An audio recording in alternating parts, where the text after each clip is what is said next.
Born and raised. I went to Raines High School on the north side.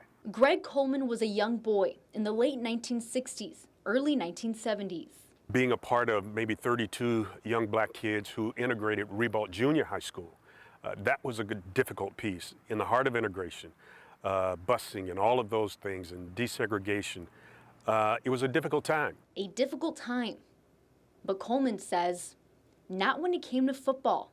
And even in my high school yearbook, I wrote, this name, ambition, all of those things. I said I wanted to be a professional kicking specialist in the National Football League.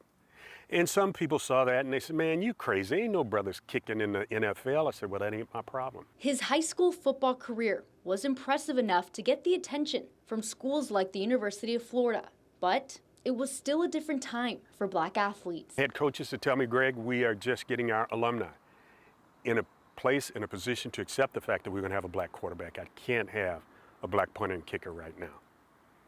Disappointed? Absolutely. But Florida A&M comes knocking on my door, Coach Bobby Lang.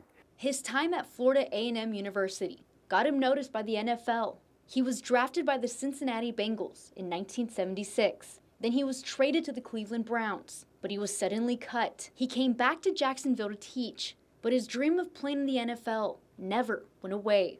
He says he almost lost hope and his faith. You lied to me. You said if I would pray and if I would do all these things, you would give me the desires of my heart. Where are you? I just want to play football. And I said, I'll even play for the Minnesota Vikings. And I closed the window. The next day, I got a call from Minnesota and spent the next 10 years punting for the Minnesota Vikings. His success wasn't achieved alone. And I stand on the shoulders of so many people. Because if you see a turtle in the woods sitting on a pole and you ask him, how did he get there? He said, well, I got up here by myself. He's lying through his teeth. We all need help. We all need support. Ashley Gonzalez, First Coast Sports. Greg Coleman was born on September 9, 1954 in Jacksonville, Florida.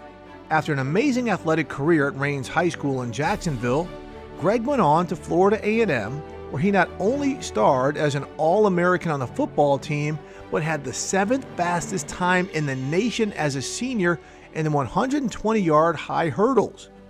As a punter, he earned the nickname Coffin Corner due to his ability to pin teams near the end zone with his sailing kicks. Coleman's collegiate highlights include kicking 5 field goals for all of Florida A&M's points in a win over Alabama State and averaging about 48 yards of punt in a win over arch-rival Bethune-Cookman.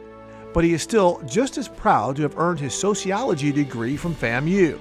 He was drafted in the 14th round by the Cincinnati Bengals in 1976. However, he would earn his first NFL roster spot with the Cleveland Browns in 1977. Greg is known as the NFL's first regular black punter. He lasted 12 seasons in the NFL, including 10 with the Vikings, starting in 1978. He was their punter through 1987. Trying to make the NFL initially was a struggle. No NFL team then had used a black player regularly as a punter or kicker, and Coleman's great athleticism made some think he should play another position.